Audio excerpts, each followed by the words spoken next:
name's Gabriella True, and I'm the president of Aspire. Um, and we are a small national nonprofit working to improve the lives of pandas, those affected by it, those working with it, those teaching kids with it, the whole gamut. And we really serve 5 core audiences. Of course, the general national public, families and patients. Many of you are here today. Our schools, our teachers, our school nurses, we do a lot of work with them, going into schools, doing webinars and in-services. I have one right after this. Public policy, we work with mostly the state leads. We can't be in every state, so we try to support the states in the best way we can with state pages and things like that. And then, of course, we work on helping the providers and our researchers in various different ways to sort of take some of the burden off of them, by giving them materials that they can hand out in their office to help explain PANS and point their patients in right directions of where to get support. So topic categories for our webinars. This has been a new program since sometime last spring, and to reach our 5 core audiences, we've also sort of broke it down into different categories: our basic mainstream treatments and scientific updates, behavioral health, integrative medicine, school support, and of course, family and patient support. Some of our webinars, of course, are going to span more than one category at a time. But this is really how we look at dividing sort of our year up, so we don't have like only one type of speaker. We try to bring different topics of interest to our different core audiences. So without further ado, I'd like to introduce Vicki Kobliner. She is a nutritionist. She's worked with the PANS PANDAS community for many years in the autism community. She owns a practice called Whole Care Nutrition in Connecticut, but I think she works remotely. She can chime in when she speaks about that. She's a contributor author to 2 books: A Compromised Generation, The Epidemic of Chronic Illness in American Children, and also Essential Remedies for Women's Health. She's lectured nationally and internationally about the role of nutrition in autism, PANS, and related disorder. She's lectured frequently for ARI, which is Autism Research Institute, and MAPS, which is the Medical Academy of Pediatric of Special Needs. She provides functional nutrition services for children and adults seeking an integrative approach to health. And she's been devoted to helping families and chronically ill children navigate clinical, nutritional, environmental, and lifestyle changes.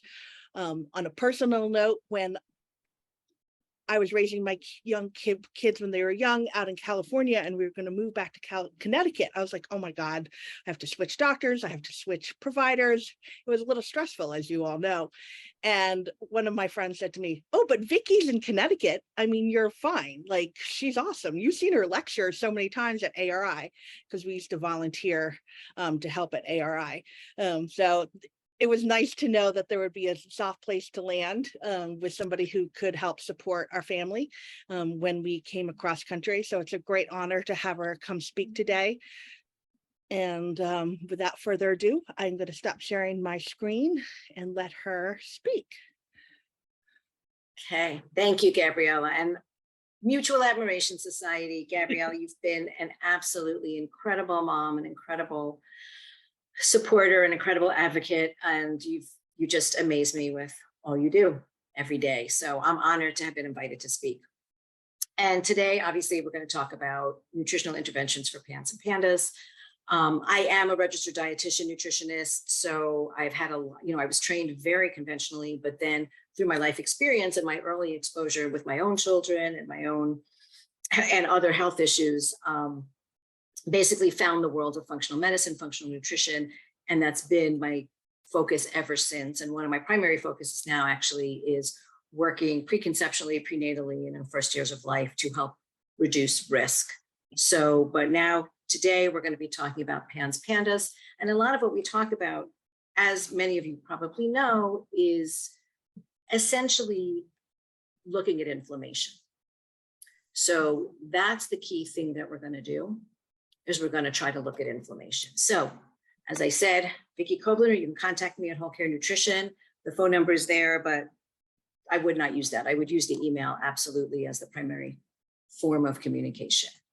And what we're going to be talking about today is PANS and PANDAS, but I generally focus, because PANDAS is really a subset of PANS in its own way, it's easier in a, in a short opportunity to speak, to talk about the generalization, and that's PANS.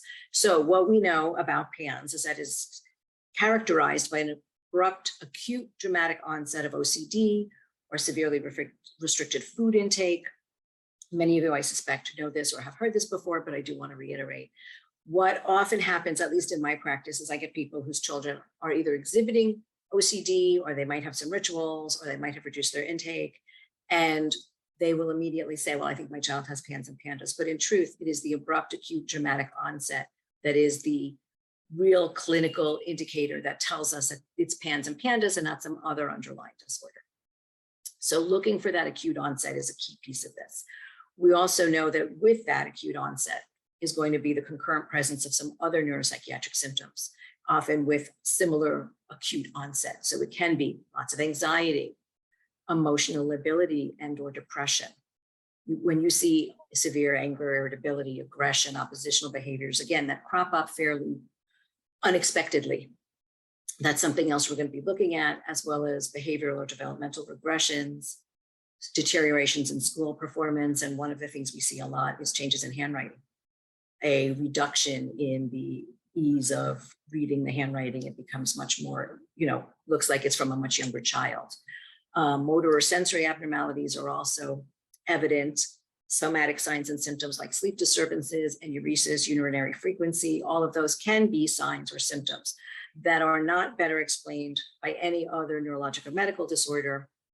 And even though we call this a pediatric disease, we're realizing there is no age requirement, and that people can suffer from PANS across a spectrum of ages. So again, what we're looking for is that acute dramatic onset of OCD or restricted food intake with at least two of the other symptoms that we're talking about. And what we look at in terms of what triggers this is that there is a variety of neuropsychiatric conditions that can be presumed to be a result of various diseases: psychological trauma, neurologic, endocrine, metabolic disorders, post-infection, neuroinflammatory diseases. All of those can be triggers for what we call autoimmune encephalitis. So this is just to reiterate that. Bacterial infections, viral infections, parasitic infections, food intolerances, allergies, anything that's going to increase that inflammatory response, environmental toxins, stress, and other things like biochemical aberrations like mast cell activation. All of those can be the trigger for this onset of what we call basal ganglia encephalitis or autoimmune encephalitis, which means there's inflammation in the brain leading to this disturbed behavior and disturbed function. Now, in the PANS treatment triangle, there are three areas that we look at. One is if this is an infectious cause, which it predominantly is, we're looking at some sort of antimicrobial treatment. So that would be antivirals, antibacterials, antiparasitics, et cetera. We're also absolutely, as a cornerstone, we're looking at the psychotherapy, whether it's cognitive behavioral therapy or another intervention. Therapy has to be a part of this. And then something to treat the immune escalation. So immunomodulatory treatments are also key. So those three pieces are essential. And I reiterate that here. So we treat the symptoms, the psychoactive medications and psychotherapies, because we've got to help our children to function. But at the same time, it cannot only be therapy. We have to remove the source of the inflammation, and we have to restore their immune competence. And the treatment should be individualized. So again, if you've got children who have basal ganglia encephalopathy because of a virus versus a bacteria versus strep, you're not going to treat those things the same way. And we know that treating PANS is complex. It involves all those three pieces. It involves understanding each child's history. What were those primary triggers? What are the strengths and weaknesses, not only of the child's system, their physiology, but also what are the strengths and weaknesses of the family. So again, one family may have more time, one person may have more cooking skill, one person may have more access to doctors or family support or finances. Knowing all those things helps us to craft a protocol that's going to be most specific and most productive for the child. Now, when it comes to nutritional approaches, there's not a lot of research about diet. So most of what we're going to be talking about here is what we know about those components in general, what we know about antimicrobial therapy, what we know about immune modulating interventions. But there has started to be some small bits of PANS and PANDAS specific research, and we'll talk about that a little bit too. But again, most of what we're going to be doing is talking about modulating inflammation and addressing microbial infections.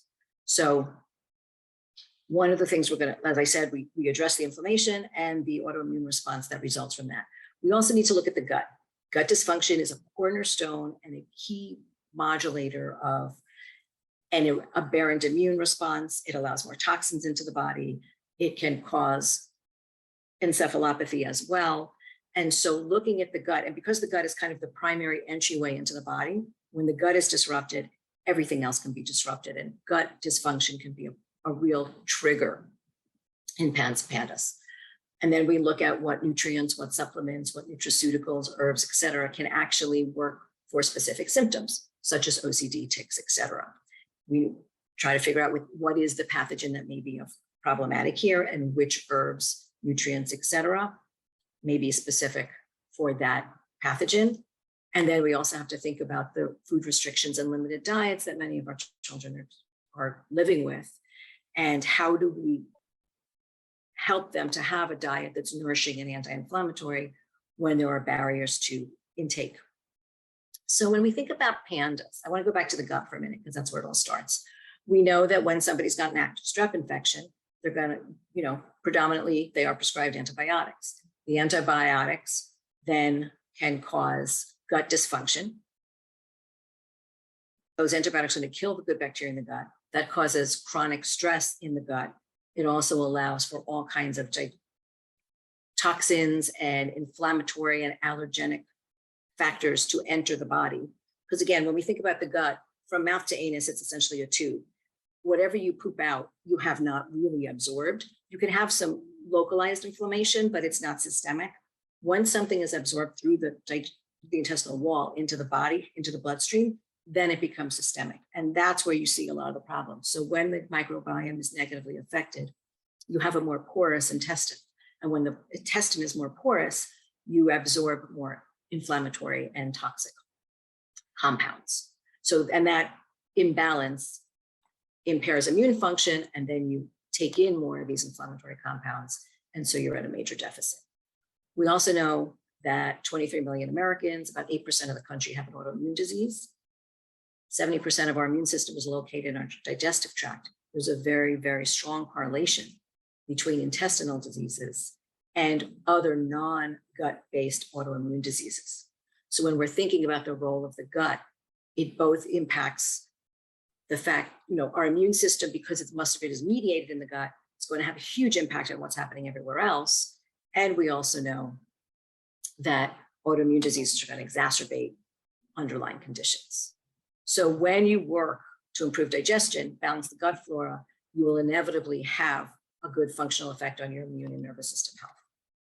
So as with autism, which is what we've primarily worked with and a lot of our data is based on, goals of nutritional therapy are that they're dysbiosis targeted, which means healing the gut, that the diet is nutrient dense, because what we're seeing here is when you have an immune system that's upregulated, you actually tax your nutritional foundation. You need more nutrients to support you. So if your intake is low, but your needs are high, there's going to be a much greater deficit between those two things.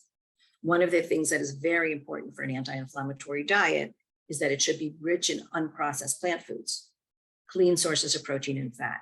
So when we ingest things, and we'll talk more about this as we go through it, but foods that are very highly processed are often not only devoid of nutrients, but higher in inflammatory compounds. And things like protein, animal protein, eggs, fish, et cetera, if they are from a conventional source, which is often fed antibiotics, hormones, and other things, they often tend to be more inflammatory in and of their own right.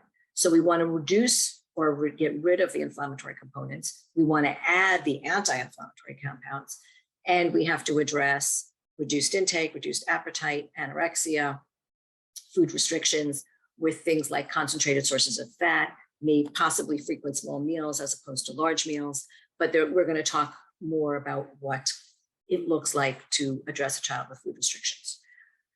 Diets should always be vegetable rich.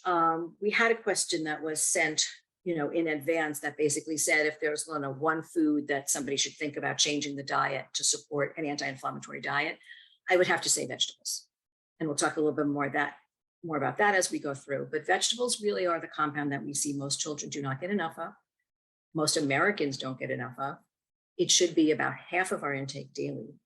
And vegetables are super rich in fiber, which supports gut health.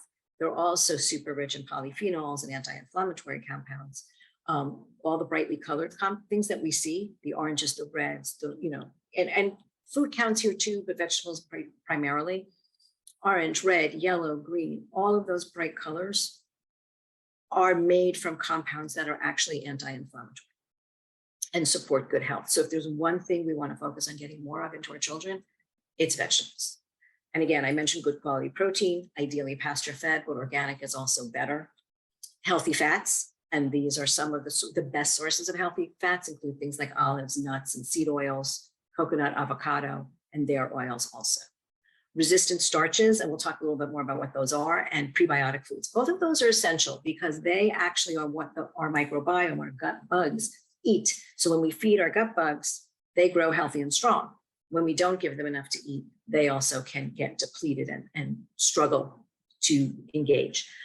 Clean water, safe fish. So again, fish can be an incredibly rich source of omega-3s and protein and other important nutrients like selenium, which is important for detox. But much of the fish in this country is toxic, either containing mercury or PCBs. So what we want to do is make sure fish is safe.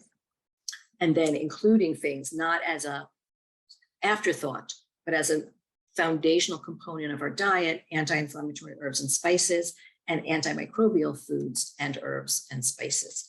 So I wanted to show you this. It's unfortunately not the best shot. I was trying to cut and paste it. It's a little blurry, but this is called a phytonutrient checklist. I give this to a lot of my clients. It basically divides plant foods into the different colors. I find this very helpful for kids, and I'm happy to give it to anybody who wants it. But essentially, it divides the foods into different categories. You can see the red foods, apples, cherries, things even like kidney beans, tomatoes are rich in certain compounds. Tomatoes are rich in lycopene, for example. Orange foods, your bell peppers, your butternut squash, your apricots are going to be high in beta carotene, but also they have many other anti-inflammatory compounds.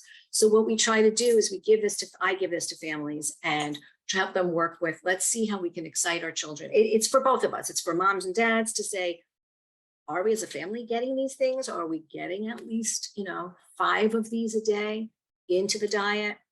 And for kids, it can be fun to say, let's post this on the kitchen and say, which ones are we going to eat today, and let your kids help choose them and figure out how you're going to incorporate them into your meal.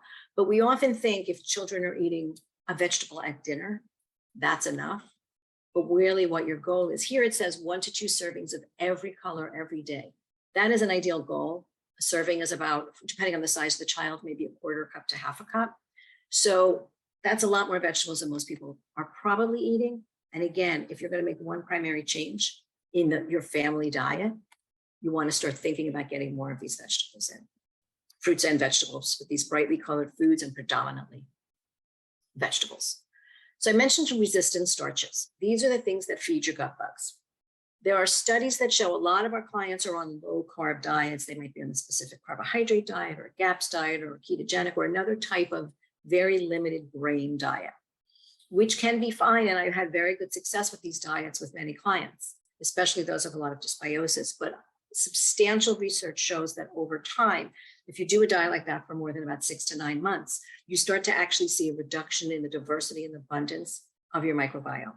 So at some point, we've got to replenish. When we've starved out the bad guys, we've got to start replenishing the good guys. These are the foods that are actually very good. Resistant starches feed the gut bugs that we want to feed, and they help produce something called butyrate, which is very important for intestinal health and a strong intestinal wall. So, we look at these, we say oats, chickpeas, potato, lentils, they may be things you're not really feeding your kids, or I think bananas are too high in sugar. We do want to get some of these in. And the interesting thing, people always notice this one, cooked in cooled rice. So when you cook rice, the molecular structure looks a certain way. When you cool it, the molecular structure changes. The cooled rice is actually what grows the microbiome. And you don't need tremendous amounts of these foods, and you don't need to eat all of them, but choosing a few. My favorites are things like oats, plantains, lentils, chickpeas. Those are some of my favorites because they're rich in other nutrients. But I do have families who add some you can buy raw potato starch in a container. So they will add it to some foods, or they will add some cooked and cooled rice, and that will work. The other thing we want to think about is prebiotic foods. Prebiotic foods are some on this list, and you'll see some duplications. For example, bananas, oats, chickpeas are both resistant starches and prebiotics. But prebiotics are actually food for germs. They are a type of fiber that our germs love to consume. And things like garlic, great prebiotic food, also great antimicrobial. So it has a dual purpose there. Dandelion greens are excellent as a detoxifier, excellent as a prebiotic, and also excellent source of lots of B vitamins. So many of these foods are multi-purpose, and that's great. So I'm going to leave this screen up for a sec. I'm sure this will be available to everybody, but again, there's often questions about which are the anti-inflammatory herbs and spices, which are the antimicrobials. So you'll see there's some overlap here. For example, garlic, beautiful for both. Cinnamon works really well. So I love to put cinnamon in oatmeal if I'm working on that whole resistant starch, prebiotic, antimicrobial, anti-inflammatory focus. With oatmeal, I would always add something like nuts or seeds or another source of protein. You should never eat starchy food alone because that changes the inflammatory potential and the insulin response. But these are great foods to include. And we also want to use the appetite stimulants, spearmint, peppermint, barberry. And barberry is actually a very good strep herb as well. But when you use the appetite stimulant, sometimes that can help increase intake in kids who are limiting their intake. So when I work with families to do this type of anti-inflammatory diet, we try to take it stepwise. It can be very overwhelming, both from parents, but also for kids. We have to be really careful not to overwhelm them when they're already feeling sensitive about food in many cases. So the first thing we try to do is we do the foundational stuff, remove the toxins, increase the quality of the food. So organic products are always going to be more robust. They don't contain pesticides, which have known, inflammatory processes. Pesticides have been shown to negatively impact the microbiome. They also are linked to cancer. They are inflammatory in nature. We also want to get rid, like I said, with pasture-fed, antibiotics, hormones, all of those things disrupt immune function. So removing toxins from the diet is a great way to start. Now, people, I hear all the time, people say, well, I can't afford organic food, it's too expensive. That may well be true. Organic food is more expensive. I see it getting cheaper and cheaper. You can also choose your spots. So for example, the Environmental Working Group has, every year they come out with a list of the Dirty Dozen and the Clean 15. The Dirty Dozen is the most toxic produce, most pesticide laden. The Clean 15 is the safest. So you can use that as a guide to say, well, if I'm going to be using strawberries, I'm going to only use organic, but cantaloupe may be safe otherwise. So you can look at the Environmental Working Group and you can download that. They even have an app. It's terrific. But you want to start thinking about removing those toxins. Sugar is one of the most inflammatory things we can ingest. Kids nowadays are eating almost half a pound of sugar per day of excess added sugar. That's an insane amount. And the role of sugar in inflammation cannot be overstated. In addition to which, one of the other things sugar does is it depletes minerals, things like magnesium, which are super important for calming and very, very important for sleep, for calming, for many other things that affect the kids that are suffering. And then we look at colorings, preservatives, sweeteners, all this stuff. This whole list of anything added and synthetic should be removed as much as possible from a child's diet. Now, in terms of a nutrient-dense diet, I often recommend for families fermented foods, which are a great source of natural bacteria and help support a healthy microbiome. I also recommend whole grains and bone broth. However, Fermented foods and bone broth can be very high in histamines, and histamines are part of your inflammatory response. Some kids and adults do not tolerate histamines well. So while I do primarily recommend fermented foods and bone broth, you have to be very careful in incorporating those and have to make sure your child tolerates them before you jump right in. So you might want to try all those first and make sure there's no negative reaction, because kids, we can all be very sensitive to them, but somebody who is upregulated from an inflammatory standpoint may not tolerate these. And again, whole grains can be great for resistant starches, for providing energy, for providing fiber that supports the microbiome. I am not anti-grain, but for some kids, it may not be appropriate. Now, the other thing I want to talk about is butyrate. Butyrate is a compound that is produced in our gut. And when you don't have enough butyrate, you are more at risk for all of these diseases. So what we're seeing is all this, and this is really, these are all neurologic disorders, but butyrate is essential for that good intestinal function. And often what we see when we do stool testing is that the production of butyrate can be low. So what helps produce butyrate? As I mentioned before, resistant starches. So again, another reason we've got to get some of those resistant starches in. Ghee, which is clarified butter, is another great source of butyrate. Even for dairy-free diets, I find a lot of my clients can tolerate ghee because it's so highly clarified. All the milk protein has been removed, and that is primarily where the inflammation comes from. So again, you would have to try ghee carefully, and every child is different, but ghee is an excellent source of butyrate. Can also be made from pectins and the prebiotic foods I mentioned prior, as well as probiotic foods. And those are foods that contain gut bugs, such as fermented foods. Ooh, a little typo there.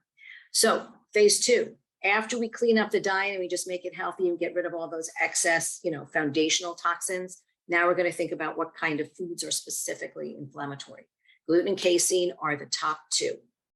Those are my first pass in working with a family who is trying to reduce inflammation for their child. So there's many ways that gluten and casein can affect us from an inflammatory and from a neurologic standpoint.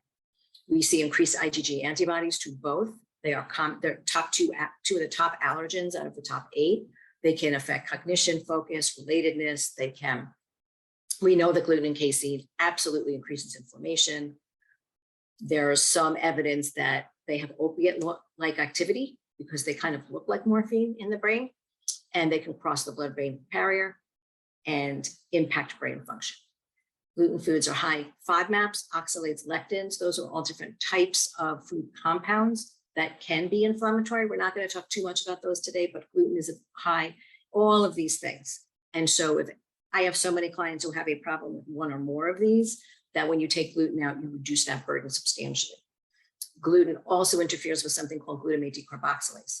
Now that's something that's needed to produce GABA. GABA is a neurotransmitter that is our inhibitory or calming neurotransmitter. So when you can't make, and glutamate is our excitatory neurotransmitter, it makes us more upregulated. So if you make glutamate and you can't naturally do the conversion to GABA, think of it like a seesaw. Glutamate goes up, your GABA is down. You want to get the glutamate down, get the GABA back up. And the body is constantly doing that based on what's going on in somebody's life. But if you're stuck here at glutamate and you can't get the seesaw to go back up to GABA, you're constantly upregulated, you're constantly excited, and you can't calm down. So gluten can interfere with that. And then we also know that milk proteins are strongly correlated with diabetes, which is autoimmune-based disease, other diseases as well, and it also has that opiate-like activity.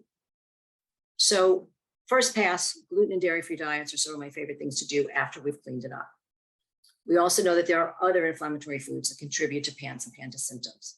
These are the most common. Again, gluten, dairy, and then grains, egg, soy, corn, refined sugars, food additives, and then individual food sensitivities. Nuts and seeds are common allergens. I don't find that my clients are generally as negatively responsive to nuts and seeds. These other foods also, especially in their highly processed state, which is how we often find them, are much more inflammatory. So I just want to point out, there's so much research that looks at the role of gluten in autoimmune disease and inflammation. And when this cohort was put on a gluten-free diet, there was less response. And when they didn't adhere to the diet, there was more inflammation. So that's phase one, clean up the diet in general. Phase two, get rid of the gluten and casein, and then consider any other of those common allergens or common inflammatory foods. And then for me, phase three is, okay, now let's get into the nitty gritty of this. If we're not getting great results, or if we think that there's more there, what are the things that could be triggering a problem? Food allergens. So again, other and above, just the two things we mentioned before. So it could be nuts. I mean, I've had people who have, allergies to beef, allergies to, egg is a common one as well, but allergies to many, many foods, oranges that we wouldn't think of. So sometimes we want to look further into a food that may be causing your particular child to react. Histamines are compounds that are produced in our body as part of our immune response. Whenever allergies, true food allergies like peanut allergy, where you have anaphylaxis, or environmental allergies, that is caused by a histamine response. Histamine responses often affect our respiratory system, they affect our digestive system, but they also affect our brain. And when histamines are elevated and cannot be modulated, they can wreak a lot of havoc and sustained inflammation results from that. So there are certain foods are very high in histamine. We also know that certain probiotics are higher in histamine, or are histamine producers. So low histamine diets may be of value. They can be difficult to do. One of the things about histamines that's difficult is that foods will actually increase histamines as they age. So even cooking dinner on Monday, putting the food in the refrigerator, and then serving it again on Tuesday it's going to have a lot more histamines. So often you have to do a lot of freezing to stop the increase in histamine production. So a low histamine diet is very specific. Glutamates come from protein foods essentially, but they also come predominantly from a lot of artificial ingredients, such as MSG, monosodium glutamate, also come from yeast-based foods. So glutamates can be very excitatory, as I said. And if you have a problem turning glutamates to GABA, that's going to be exacerbated and compounded. Phenols and salicylates are compounds primarily found in our beautiful rainbow vegetables and fruits. So some kids will have a problem with phenols and salicylates. And so we have to think about there's certain fruits and vegetables that are higher. We have to look at those and figure out if that may be a problem.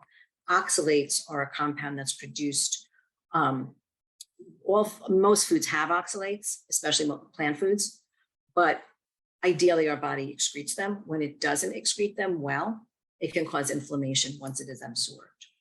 And the specific carbohydrate, I say specific carbohydrate / GAPs because they really are very similar, but those are both grain-free diets whose focus and intention is to reduce dysbiosis so that we can heal the gut and thereby reduce inflammation overall. The people who often most benefit from this are kids who have intractable yeast. You've been trying to treat it for a long time. You've used antifungals, you've used antimicrobial herbs, and you're just not making headway. You may have done a very low sugar diet and you're really not seeing benefits. Something like SED GAPs can really change the digestive milieu and have a profound effect. And autoimmune paleo is another diet. I don't recommend parents jump into that right away. All of these diets really require some sort of expertise because they are all limited in nutrition. That has to be replaced. You have to be careful about what you eat because many things are taken out. So it can leave a child malnourished if you're not doing it robustly. But an autoimmune paleo diet, I do that with a lot of my clients who have chronic autoimmune diseases, adults as well. Hashimoto's thyroiditis, diabetes, rheumatoid arthritis, those are the types of candidates. So anybody with an autoimmune encephalopathy may benefit from this, but this is never, ever where I would start. So I'm going to briefly run through what we just mentioned, food allergy identification. So food allergies versus gluten and casein food sensitivity. This is an actual IgE response. It is, can produce that histamine response. That's a food allergy. We also have food sensitivities, which are not IgE, but IgG. They can also increase inflammation, but you don't produce that histamine response. So beyond the gluten, we want to think about the dairy. We want to think about the other common allergens. And then we also want to think about, might there be additional food sensitivities that are just very individualized and not common. Some of the common sensitivities we see are corn, bananas, phenols, but it could be any food. In terms of histamines, again, this is just from an abstract of an article, but basically what we know is that histamine, when it's produced in response to what it perceives as a problem or an infection, it has an impact on the mucosal immune response and can increase chronic inflammation. And when it cannot be downregulated, it can cause a lot of issues. So the things that are high in histamine, aged foods, as I said, fermented foods, which is why I mentioned for some kids, they may be fantastic, for others not so good. Tomatoes, eggplants, spinach, strawberries, these are some of the common ones, but there are many. And so this is a list that you have to kind of get to know one by one. And as I said, the histamines increase. I keep repeating this because it's one of the big problems.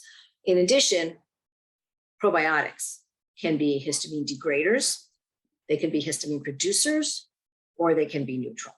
So knowing your probiotics can be very helpful. Glutamates, as I mentioned, are excitotoxins. As I said, they come from things like MSG, hydrolyzed protein, so soy protein, all those things.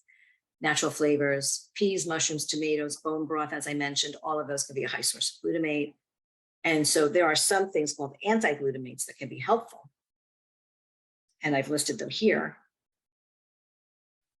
And some of these can have it. So, and things like lemon balm, magnesium, taurine, GABA, theanine, streamlit, chamomile too, and skullcap, they're very, very common. So those can be, very helpful.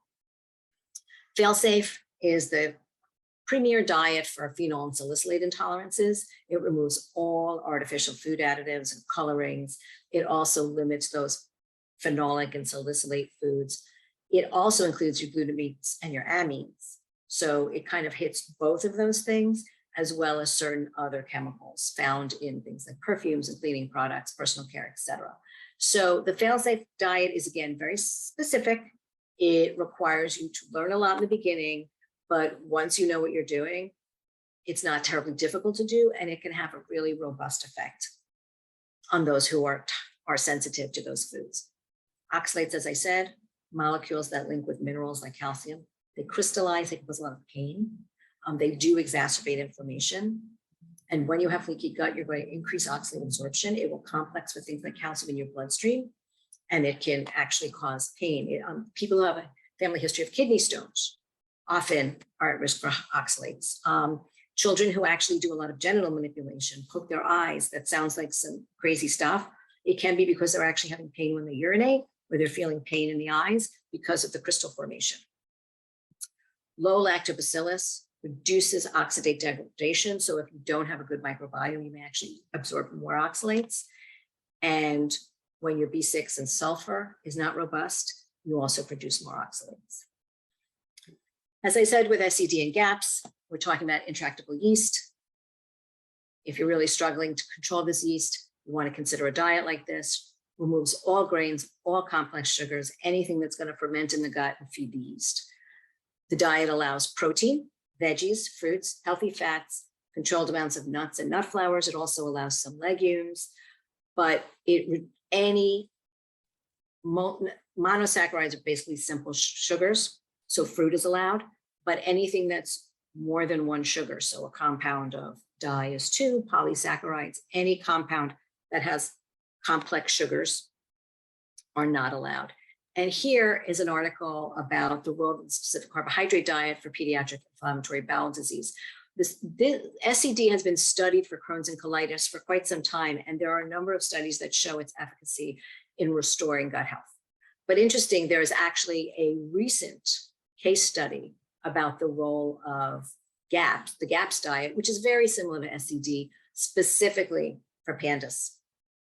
And it did improve his behavioral symptoms, but also showed qualitative, objective data. It showed that things like neutrophils, lymphocytes, eosinophils were normalized, or improved. So looking at SED/GAPS can be a really powerful and beneficial intervention.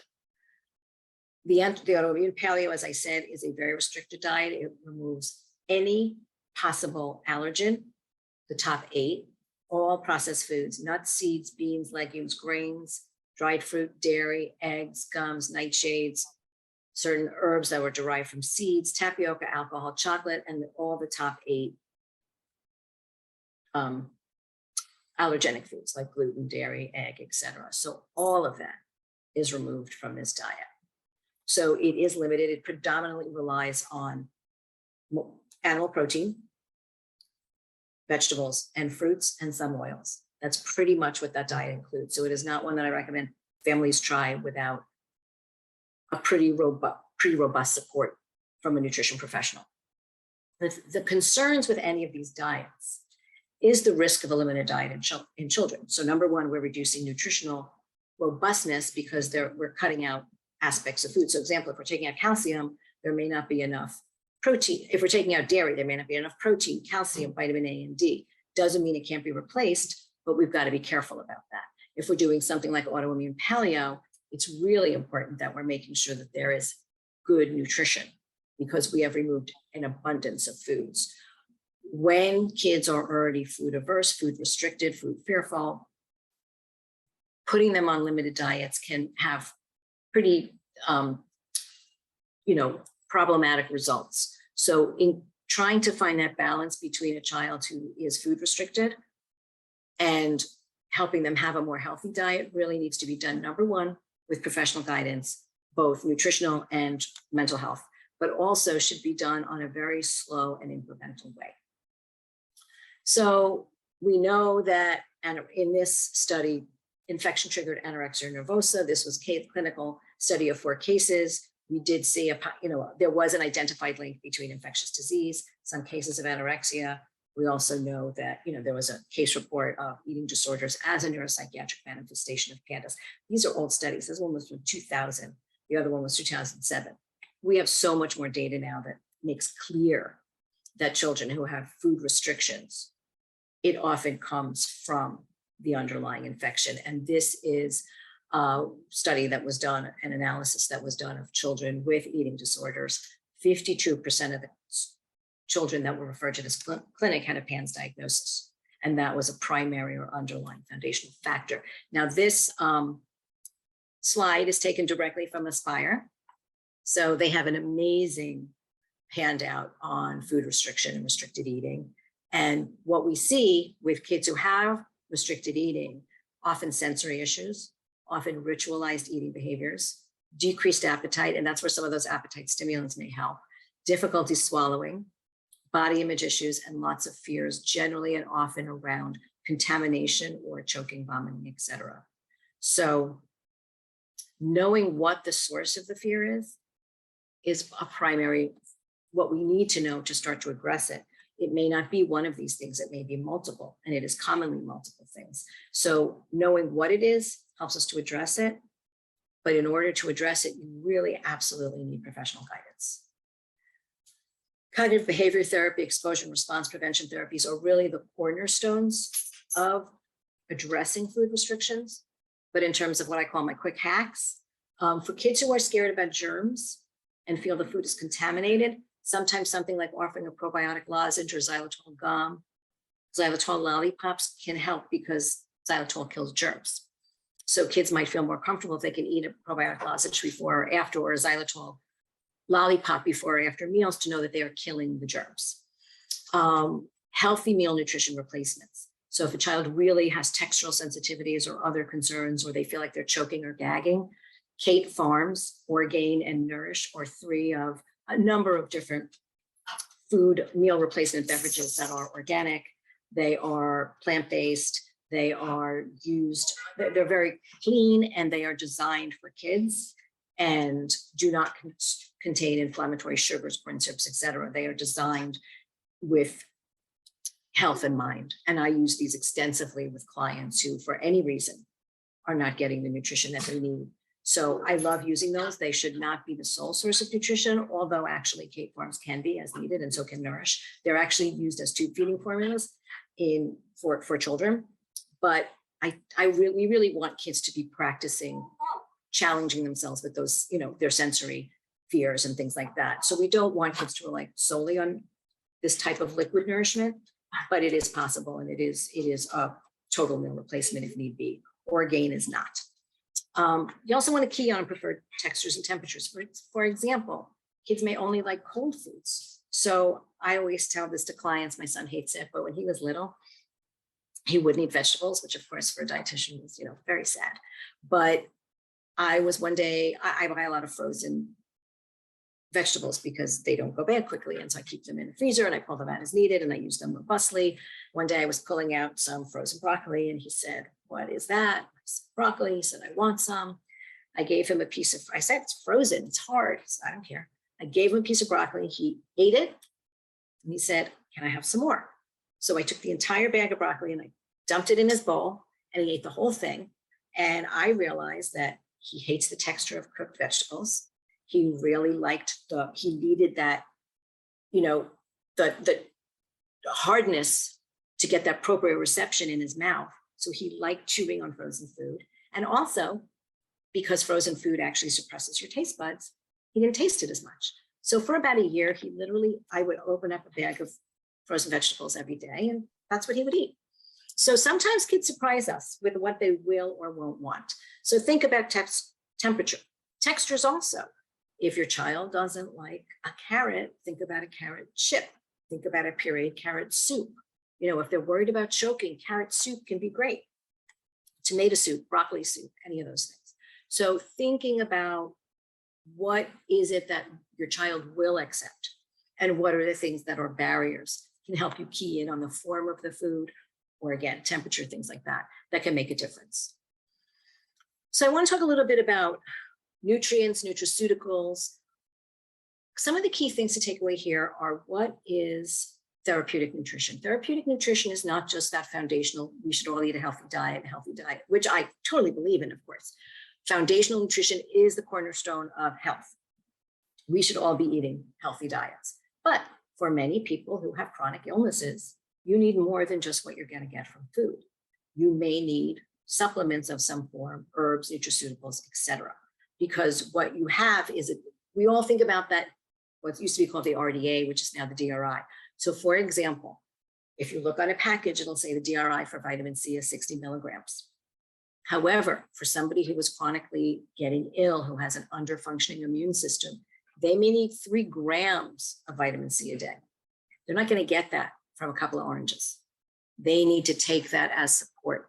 Vitamin A and D, often the needs are much higher than what we're getting from food. So we need to think about therapeutic nutrition as what needs to be added in addition to that healthy diet, often in the form of a supplement. And knowing reference ranges is important. So for example, vitamin D I use often. If you go to the doctor and the vitamin D is checked, the reference range is 30 to 100 is generally the reference range for vitamin D.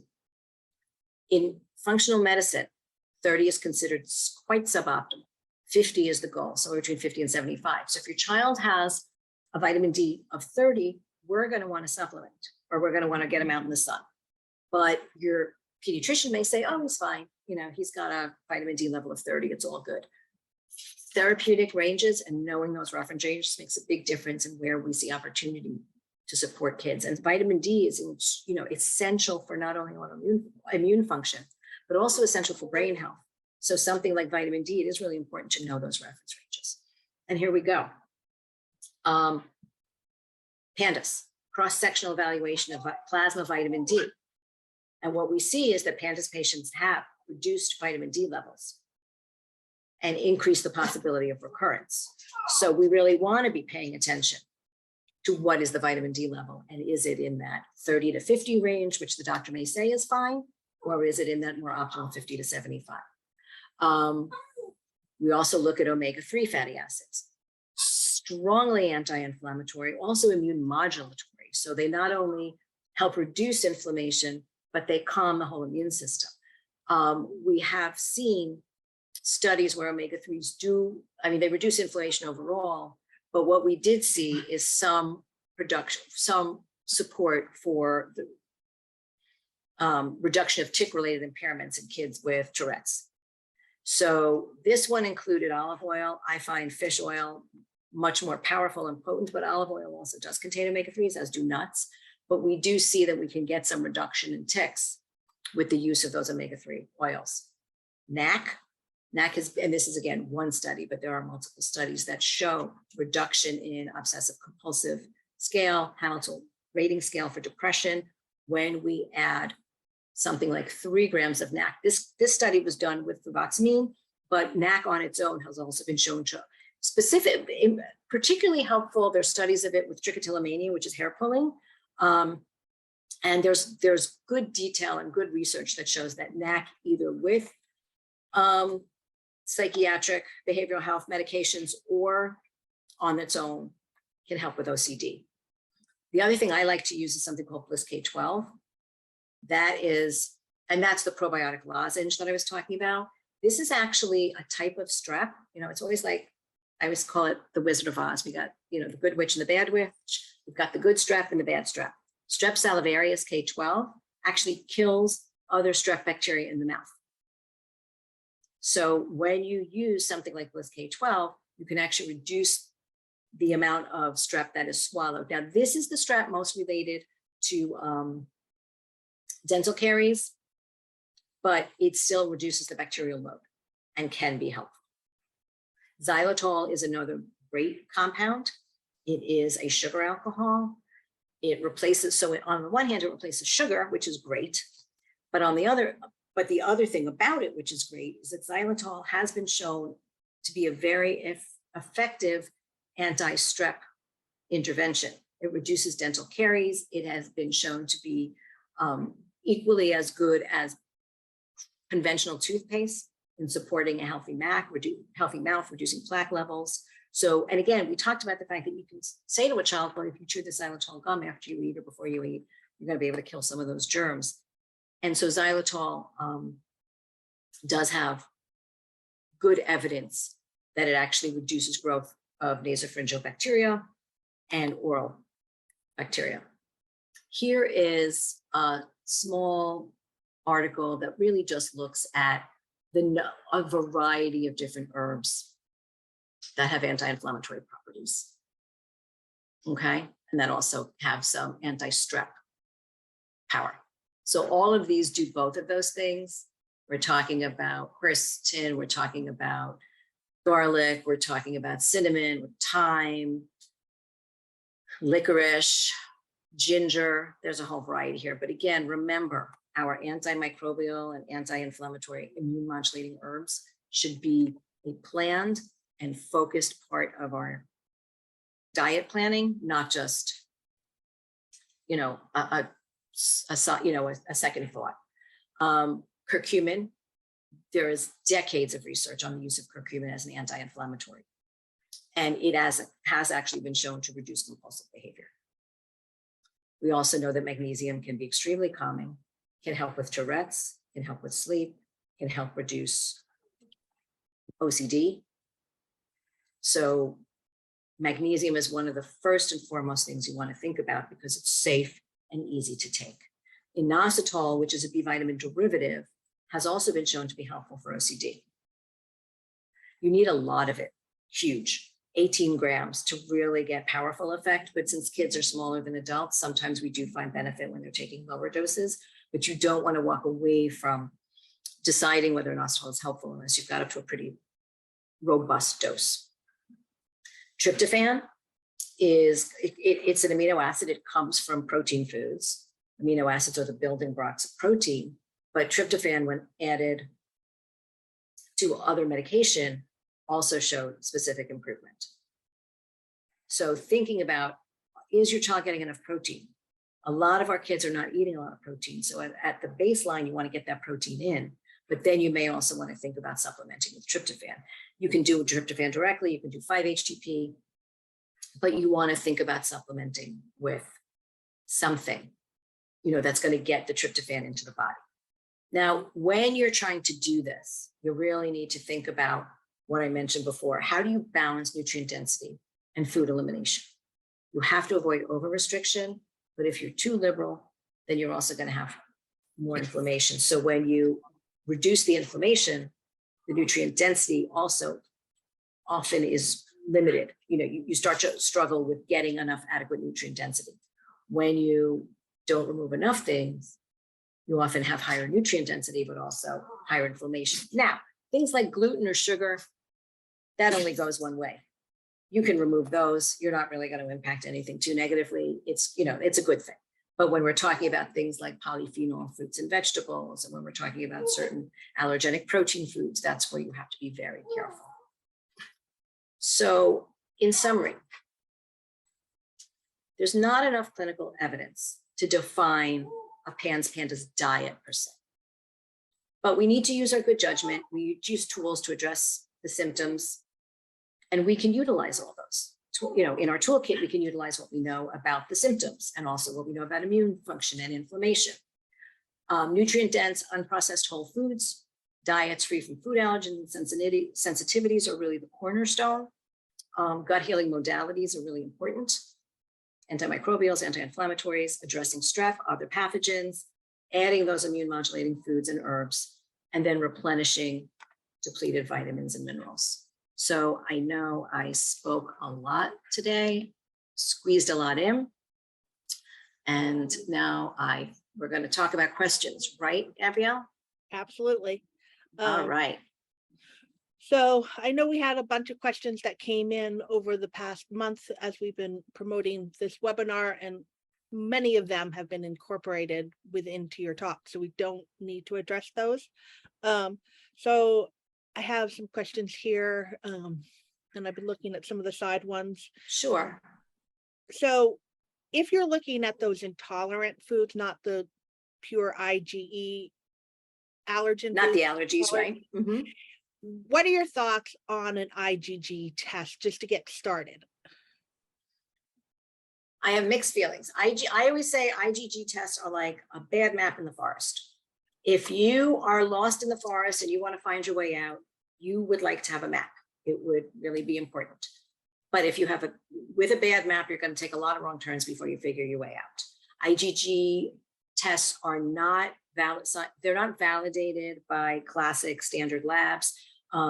We see lots of false negatives and positives, but if you've tried a lot of other things and you still can't, and you're still having reactivity, it's a tool in the toolkit. So I don't generally ever start with a food sensitivity test. I will start with gut testing, or I will start with looking at immune response and pathogen, looking at pathogens and things like that. And then if everything we've done is not getting us where we need to be, and if somebody says, every time I feed my kid tomatoes, they seem to respond negatively, then we start looking at those things. Then that's where I would use it, but never as a first pass. Okay. And then if you do it and you get lots of high sensitivities versus just a few, what does that tell you, if anything? What it tells me, and what it tells most of the practitioners I work with, is not that you have sensitivity to all these foods, but that you've got pretty intense gut dysbiosis, and that's that leaky gut. So too many things are passing through. You don't have a good, robust barrier. And so many things are passing through, the immune system is going haywire. So if you have 1 or 2 food sensitivities, if you have 5 or 6 sensitivities, that's one thing. If you've got 30, this isn't about the foods, this is about your gut, which is why we want to circle back and always do gut health first.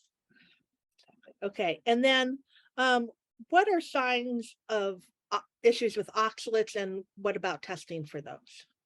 Oxalates? Mm-hmm. Oxalates are hard to test. The organic acid test does test for oxalates, but there's not a perfect correlation between having high or low oxalates and how somebody is reacting to it. Bacterial overgrowth can increase oxalate production. So sometimes just the fact that you have bacteria is going to show your oxalates are elevated. But if it's really elevated, we'll try a low oxalate diet. I also look for those really foundational symptoms: family history of kidney stones, genital manipulation, eye poking, sleep disturbances, bedtime wetting. Those are some of the things that really can tell us. So if we're seeing a lot of that, I'm going to think about oxalates. And a lot of times parents will say, my son's masturbating, but maybe he's not. Maybe he actually has some pain, and maybe he's, playing with his penis because he's uncomfortable. So those are the things I point out to families and say, look, this is the list of oxalate triggers. if you're seeing a bunch of these, you need to think about oxalates. No, I have to say the low oxalate diet was my least favorite. Yeah, it's not easy, because the thing about oxalates is they're in so many different things, and it's also dose dependent. So you can eat some, but not a lot. You have to balance how many per meal. So it can be complicated. I don't rush to low oxalate diets unless I see clear reason why we should do it. Okay, and then signs of phenol and salicylate intolerance. What are some of those? They can look sometimes like yeast, but one of the cornerstones of phenol and salicylate issues is when you get like real red cheeks, red ears, super giggly, super laughy after eating certain foods, especially the ones that we know are high in phenols or salicylates. So that kind of like giddiness is a cornerstone sign of phenols and salicylates, but the red slapped cheeks and ears is another one. Yeah, those ears to me are always a pretty big sign. Big, big. And then someone asked a long time ago, back in the day with Dan doctors before MAPS, we did a peptide test. She thinks it was that tested morphine levels. Do they still do that? I think the test still exists. I don't think I've used it in 15 years. Again, it is a tool in the toolkit. The only reason I tend to use it is if I have a family who is so unable to wrap their head around gluten and dairy-free diets, that, and we think that there's going to be a clear, answer to that. And then I might use it. But otherwise, they're not completely accurate. I worry that they're a waste of money. I think trying the diet is the only way you ever really are going to know if it helps or not. So I don't think it's really that worthwhile an intervention. Say your child has been on a pretty consistent gluten-free diet and they get exposed to gluten. What do you do? I just, number one, I recommend you observe them, because if there's a change, then it reinforces for you that this was a really good idea, that, they really need to be gluten and dairy free. But above and beyond that, things like a binder. So something that contains activated charcoal, zeolite, bentonite clay. We use one called GI Detox. That can be very helpful. And also a digestive enzyme. So digestive enzymes can be great. The ones that are gluten and dairy focused, as soon as you know there's an infraction, give it. It's not a replacement for the diet, but it can help mitigate the response. Is that the DP4? DPP4. I couldn't quite remember what it was. Okay. So we know that some of our kids flare as soon as they go into a chlorinated pool. What are your thoughts on drinking chlorinated water? Should be drinking filtered water? Yeah, I think filtered water should be, for everything, for fluoride, which is neuroinflammatory, for any of the toxins, all our water is so toxic. Our entire water system is filled with chemicals, pesticides, medication is poured down the sink and it gets into the water supply. So our water is really a toxic brew. So I just recommend a filter for everybody. And yes, one that does chlorine and fluoride would be good. And then things like, if you're in a pool, using things like magnesium sulfate to help detoxify as well is helpful. So in terms of strictness, and I know you've talked about a range of diets, so this may be a harder question to ask, but how strict do you have to be with gluten, casein diets in particular? Like, I know we just talked about what to do if we get gluten, but watching for cross-contamination, can we have cheat days, things like that? In a perfect world, and if this is an intervention you're trying because you want to heal your child, it should be 100%. That's the way you're going to know best if it works. It's the way you're going to have the most powerful effect on inflammation and on cognitive function. And so I think everyone should go into this with the aim of being 100%. That's the only way you're ever going to really know. That being said, we all know that infractions happen. I have celiac patients and they're like, yep, I went and got gluten and it was so obvious. I went to a restaurant, I told them I was gluten-free, but something was in it. It is going to happen. You can't beat yourself up when it happens. You have to take those measures. But if you go into it thinking you're going to do it 90%, you're not going to get as good a benefit. You're not really going to get the answer. So you're doing a lot of work and you may not ever get the benefit that you're looking for. And again, if the diet doesn't work and it doesn't work for everybody, you can stop it. So I think it's better, you don't want to look back 10 years from now and say, gosh, I wish I had really done it 100%. We never really did the whole thing. I think it's better to do it 100%, give it a time limit, and then maybe challenge. And if you see a negative response to the challenge, you've got your answer. If there is no negative response, then you decide how much and how often. So when you mentioned give it a time limit or what's the time for casein and for gluten? I like them done together, and people will say there's different times, but for me, I want to see the whole thing at a minimum of 3 months and ideally 6. The kit and caboodle.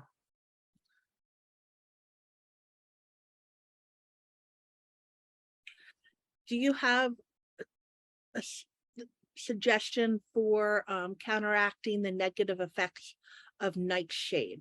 This mom does a lot of different things. Yes, I with see the that. pasta Sauce made with ground turkey, already, packed it with an but- equal amount of carrots, butternut squash, kale, etc. Sounds great.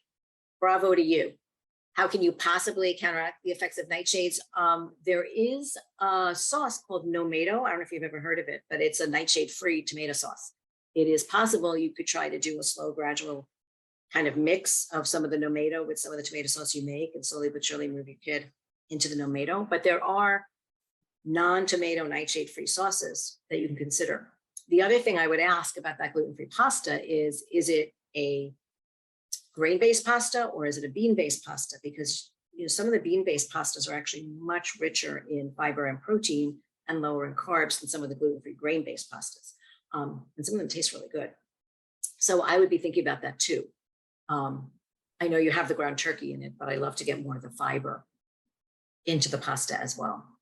But I would think about the Nomato and think about doing that slow transition. What are your thoughts on corn? On corn. Corn, if you're going to eat it, it has to be absolutely non-GMO, organic, no corn syrup, whole corn. A corn tortilla is gluten-free. Things like that may be okay. Corn is inflammatory. It's one of those common food sensitivities. So again, in the continuum of making a diet nutrient dense and then pulling out gluten casein, corn has a role. But if you're not getting the outcomes that you need and you're looking further, corn is something to pull out. And even if you're doing gluten-free and you're including corn, it should absolutely be organic, non-GMO. Back a couple slides ago, you talked about the cold rice. Is that always brown rice or can it be white rice?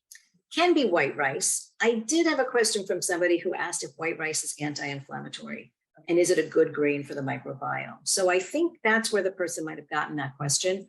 Cooked in cold rice can help as you resistant starch, but certainly that doesn't mean kids should be eating cups of rice every day. We're talking about really small amounts, and brown rice better than white rice. If your child is sensitive to a histamine-rich foods, how quickly would you see a response or a reaction? It can be very fast. Yeah, it can be really fast. We're not talking 2 to 3 day delayed food sensitivities. We're talking minutes to hours. I know I asked about the length of a gluten-free, casein-free diet, but what about GAPS or SCD? Well, GAPS and SCD are diets that when they are done properly. So I have had clients who say to me, oh, I did the SCD diet. I found the list of allowed foods and I used those. And I will ask them, well, did you do it in the stages? Did you start with an intro where it was kind of the cleansing introduction? And then did you add foods one by one? And the answer is no. That's not SCD. That's not GAPS. Those are therapeutic diets that actually incrementally add foods. They start with a very low limited baseline and you add foods incrementally. So you are usually doing those for months because you're going to start with a very limited group of foods and then you're going to slowly add one by one, and that is the best way to do it. So it does take months. If you have a child or you are chronically constipated and too much fiber tends to bind you up, how do you handle a fiber-rich prebiotic diet versus So there's different types of fiber. There's soluble and there's insoluble. Soluble fibers do not tend to be binding because they draw fluid into them. Soluble fibers are really important because when they draw fluid into the stool, they, number one, help form it. If it's diarrhea-like, it's absorbing some of that fluid. But if you're constipated, it also softens the stool because it's now got some liquid, inside it, in the fibers. So it actually makes the stool bulkier. And the colon, the nerve endings in the colon actually feel the bulk and understand that it's time to move that along. So soluble fibers are really ideal and necessary for good stool function. But the other thing you want to start doing is making sure your child is adequately hydrated. You may need to support some gut function with things like magnesium, or, we have many interventions that we use for constipation, but you want to think about the type of fiber you're doing. And with that fiber, you have got to make sure they're well hydrated. You mentioned probiotics a little bit, but someone asked, when searching for an effective probiotic, what do you look for? Well, I would go back to the slide about which ones are histamine producers versus histamine degraders. I would also look, some of the ones that are most beneficial, doesn't have to be the broadest spectrum. But again, it's actually kind of complicated. I would do kind of a multi-strains that include lactobacillus and bifidobacillus. Bifido-infantis is actually a very good one. So I would look for one that contains that, and one that does not contain the histamine producers, but also not, I wouldn't start necessarily with large doses. I generally start with lower doses and then try to ramp up, because sometimes when you do too much with probiotics, you actually get some die-off effects, and that can be problematic. And looking for good quality companies where they're testing well, and that you have a live organism, because if the probiotic is dead, it's not all that helpful. A question, not semi-related, but I know you can answer it. Yeah. Do you still recommend a stool test even if you've been on antibiotics for 6 months with no view of coming off of them for a while? I do, and I would.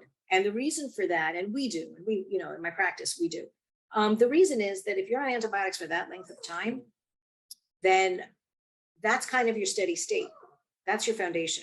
And so knowing what's happening in the gut at that time does still help us understand what bacteria we should be supporting, if there's still overgrowth of certain bacteria despite the antibiotics, if there's parasites or yeast, which are not going to be affected by the antibiotics, if there's chronic inflammation, if calprotectin is elevated, or if there's not enough digestive enzyme function. So stool tests have a lot of merit above and beyond just looking at bacterial strains. What are your best interventions with food to support a child or a patient with severe fatigue? So if you're looking at severe fatigue, you want to be looking at energy pathways. And that includes things like mitochondrial function. We didn't talk much about that, but the mitochondria are the energy producing engines of the cells. They require carnitine and CoQ10, as well as certain B vitamins and other nutrients as well. Riboflavin is important there. D-ribose can be really helpful, but and there's a lot of mitochondrial supplements out there that have a variety of things. But the other piece is you have to get what's called the Krebs cycle or the TCA cycle. That's the energy producing cycle of the body. And to make that happens in the mitochondria, and you need lots of B vitamins for that. You also need a number of different things, minerals like magnesium is important for that cycle. So you have to support the TCA or Krebs cycle, and you have to support the mitochondria. You also have to make sure your child is adequately hydrated, because poor hydration can express itself as fatigue. Okay, thank you for that. And not too much sugar, because sugar spikes and drops your insulin and your blood sugar, and that can cause real crashes that make you fatigued. And then if you have a kiddo with histamine issues, but you want to get omegas into them, how do you balance what do you suggest instead of fish oil based? That is a tough one. I'll often start with very small amounts, see how they tolerate it. Sometimes they tolerate nut oils better, but you have to reduce the histamine load and address the inflammation first. And then you can try the omega-3s after that. That's not the first thing I put in. Even though for the most part, if somebody's inflamed and needs immune modulation, I would often add omega-3s. If there's a histamine issue, I will hold it for a while. Okay. All right. What kind of oils do you recommend cooking with then? Coconut, avocado, saturated fats. ghee. ghee. Yep, those are great. Do you have thoughts on camel milk?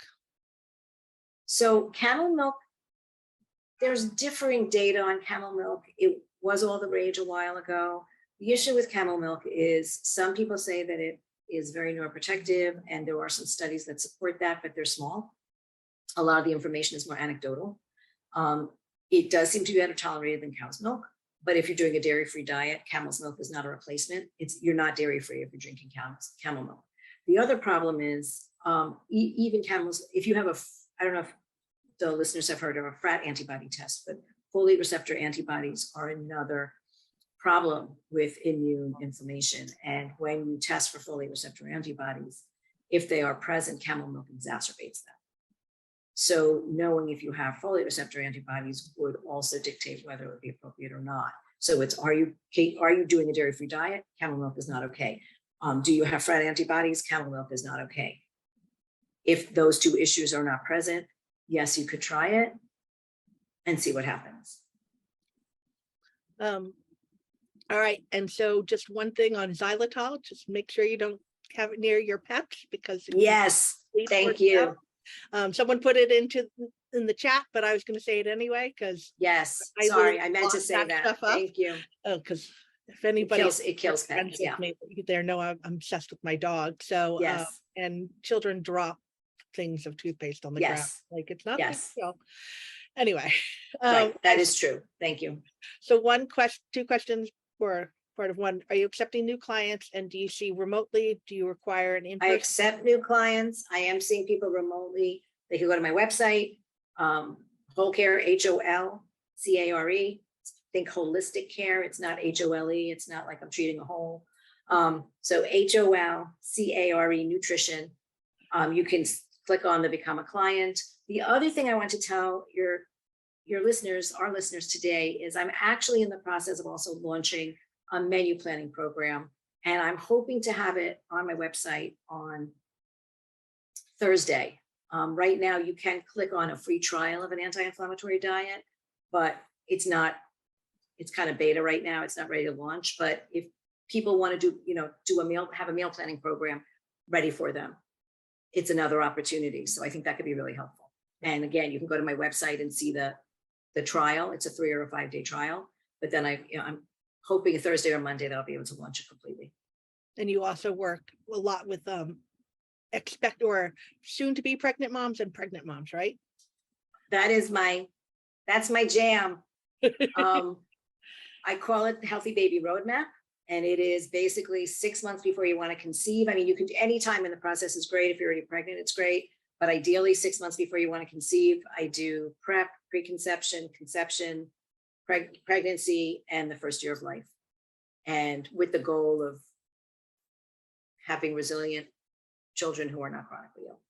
Thank you. Thank you. Thank you for all you do for our community, and thank you for being there and helping the Connecticut community a lot, in particular, being on that old PANS Advisory Council with us. I know. That feels like a long time ago. It does. And thank you for continuing to support Aspire and all the families and patients that are dealing with this very complicated but treatable disorder. It's my pleasure, Gabrielle, and it's my honor. And thank you to everybody for coming. The great questions, really, really good questions this time. I mean, in particular, they're always good. So we appreciate that, being able to get them in advance, because I send them off to whoever's speaking a little bit earlier, just check it. It helps the checks, like, oh, I could add that. And yes, it's been really fun. So this webinar will be up in about a week. Got to get it going. It just depends on my schedule. So thanks for your patience with that. I know some of you will want to rewatch it, and we'll get that IFM sheet and maybe put it up, a link to it or something like that, with the different check marks. So great. There'll be lots of goodies. I'll send it to you, Gabriella. You can. Perfect. Thank you so much. Bye, everybody. Thank you. Bye, everyone.